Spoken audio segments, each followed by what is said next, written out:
Dan sekarang ini kita nak terus berceritakan mengenai SOP pengurusan bencana dalam COVID-19. Jadi kita bersama dengan tetamu kita, Encik Rusli Ibrahim. Silakan Encik Rusli. Assalamualaikum, apa khabar? Waalaikumsalam.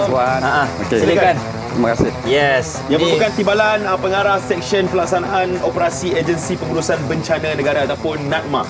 Okey, jadi Encik Rusli, sebenarnya kita nak ceritakan mengenai gelombang banjir ni yang berlaku dekat pantai timur ni, Encik Rusli. Mungkin boleh ceritakan sekarang ini dah gelombang keberapa sekarang ni di pantai timur? Okey, sebelum tu, Muaz pernah jadi mangsa banjir tak dengan Haziq? Saya belum lagi. Saya tak pernah, tapi saya pernah join misi kemanusiaan. Okey, sebenarnya banjir ni merupakan acara tahunan sebenarnya. Kalau kita tengok, kita panggil musim tengkujuh. Okey, setiap hujung tahun je di semenanjung Malaysia berlaku banjir. Okey, ataupun disebabkan angin monsun timur laut. Alright. Okey, monsun timur laut ni dia bermula pada 11 November yang baru-baru ni dan dijangka berakhir pada bulan Mac lah.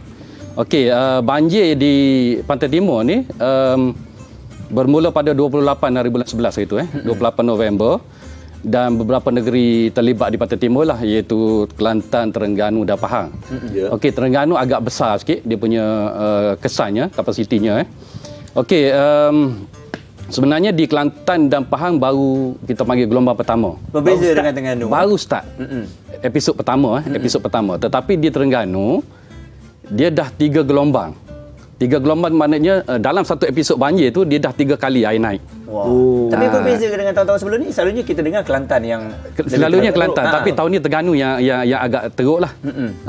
Itu Haziq. Sebenarnya sekarang Terengganu dah gelombang ketiga. Terengganu dah gelombang ketiga lah. Okey. Jadi mungkin ini unexpected. Unexpected kan. Selalunya kita tahu Kelantan yang agak teruk, tapi tahun ni tiba-tiba Terengganu pula naik sampai gelombang ketiga. Jadi apa persediaan untuk sebenarnya NADMA telah bersedia daripada awal lagi lah di dalam kita duk urus COVID ni, bencana COVID, dan untuk tunggu bencana kedua, banjir, bencana dalam bencana kita panggil ataupun Datuk KP saya sebut perfect storm. Itu ayat dia. Dua benda datang sekali. Jadi NADMA telah buat persediaan satu mesyuarat yang paling penting.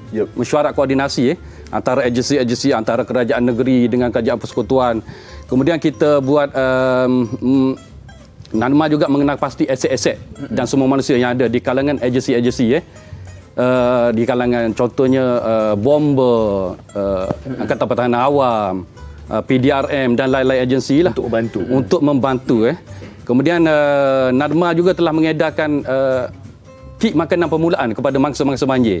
Bila dia orang masuk je pusat pemindahan, at least dah ada sebelum makanan bermasak sampai, keperluan dah ada. Kemudian bila COVID-19 ni, sebelum ni kita dah edar tent ataupun kemah ataupun partition untuk pengasingan di pusat ni, dan masa COVID ni kita tambah lagi. Sebabnya PPS perlu ditambah. Sebab kita nampak ni sebab kapasitinya kena jarak-jarakkan. Memang kena jarak. Sebelum ni boleh berkumpul semua, tetapi kita jarak-jarakkan.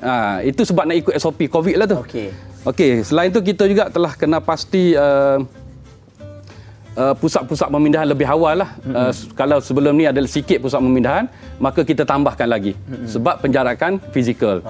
Terutamanya antara keluarga dan antara individu. Itu antara SOP-SOP yang telah pun diletakkan semasa banjir ni. Jadi mungkin ada SOP-SOP lain. Kita sedia maklum juga kalau mereka berada di pusat pemindahan ni, macam mana dari segi pergerakan mereka, bagaimana dari segi pengagihan makanan, adakah pelitup muka tu diwajibkan setiap masa apabila berada di sana?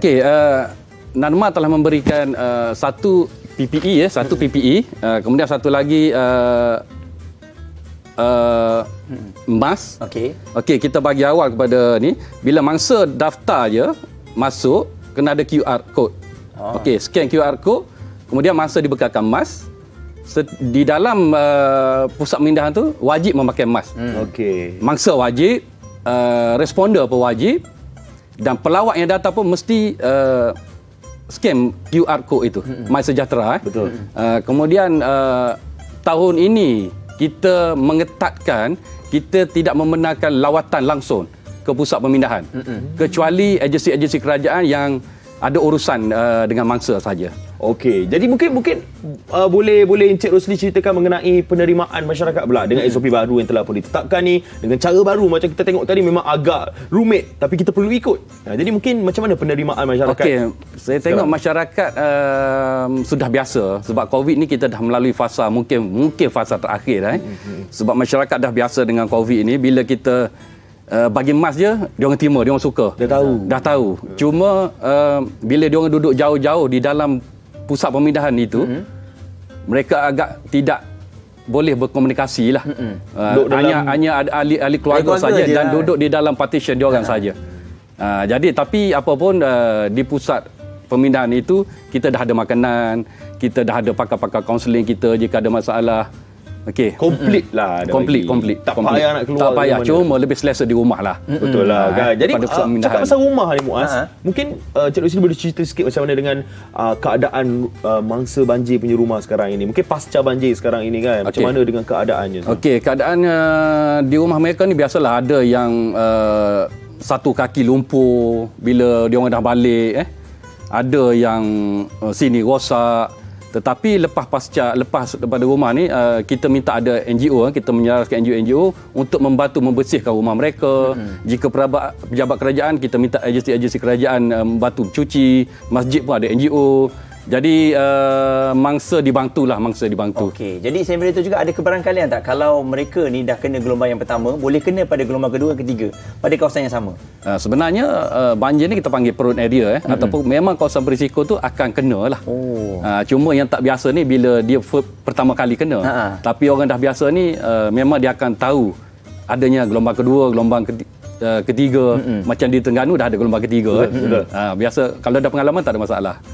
Okey, Mas. Okey, jadi kalau kita tahulah kanak-kanak ni suka nak main air ni, Cik Rosli, kalau kita tengok dia orang tadi gambar tu kan, mungkin dia orang rasa macam depan dia orang tu adalah swimming pool. Depan dia orang tu adalah sungai, tapi sebenarnya dia orang tak tahu air banjir tu bahaya. Jadi macam mana kanak-kanak punya penjagaan pula? Okey, kalau di Kelantan tu hujung tahun je orang kata pesta banjir. Dia bawa ibu bapa pun bawa anak-anak. Sebenarnya tak boleh sebab kita tak tahu dalam air tu ada apa. Betul. Dalam swimming pool kita tahu ada apa dan ada penyelamat. Tetapi di dalam banjir ni kita tak tahu di mana lubang besarnya, di mana longkang yang arus dia lajunya. Jadi jangan sekali-kali buat pesta banjir dan jangan sekali-sekali bermain air. Ingat satu daerah contohnya di Pasir Mas, OCPD-nya telah mengeluarkan warning. Pesta banjir je tanpa mematuhi COVID SOP, compound 1,000. Okey. Seperti yang Haziq sebut tadi. Betul. Jadi benda tu bukannya macam nak menyusahkan orang, tapi bukan kita tak nak orang anggap dia sebagai satu kegembiraan. That's why kita letakkan satu denda supaya mereka sedar yang macam okey, kalau kita main, kita duduk juga, degil juga, memang akan kena 1,000. Betul. Okey, jadi mungkin nasihat lah daripada Encik Rosli kepada mereka di luar sana yang mungkin baru first time, pertama kali menghadapi situasi banjir ni. Mungkin ada pesanan. Okey, nasihat daripada Nanma, satunya jangan sekali-kali berpesta banjir. Okey. Walaupun yang tak pernah alami banjir ke, yang pernah. Yang kedua, bila datang je responder tu pakai mask sebab di SOP COVID ni kita pakai mask. Dan yang ketiga, hubungilah pihak berkuasa sebelum air melimpah naik dalam rumah. Hubungi pihak berkuasa, jangan waktu dah suntuk dah malam baru nak. Kalau nampak dia dah masuk dah boleh telefon. Kalau dah nampak boleh air dah telefon. masuk, Rasa air dah masuk boleh telefon ataupun sebelum air masuk rumah dah telefon awal-awal. Supaya tidak berlaku kita nak pindah tengah malam, responder tak nampak bila malam kan, betul tak? Betul. Jadi itulah pesanan kami. Okey, jadi mungkin Facebook untuk Nanma sendiri ada update-update yang akan dikongsikan? Ya, Nanma sentiasa memberi input-input terkini input-input terkini keadaan situasi banjir di mana, kemudian cuaca bagaimana. Jadi mohon semua rakyat Malaysia lah supaya sentiasa alert dengan Jabatan Meteorologi yang mengeluarkan amaran-amaran hujan lebat, kemudian amaran-amaran banjir. Alright. Jadi sama-samalah kita ikut nasihat yang diberikan oleh Encik Rosli tadi mengenai banjir. Kalau anda mungkin pertama kali baru menghadapi situasi ini, jadi ikutlah SOP-SOP yang telah pun ditetapkan. Sebab sekarang ada 2 bencana yang datang, iaitu COVID-19 dan juga banjir. Jadi sesamalah kita kawal. Okey.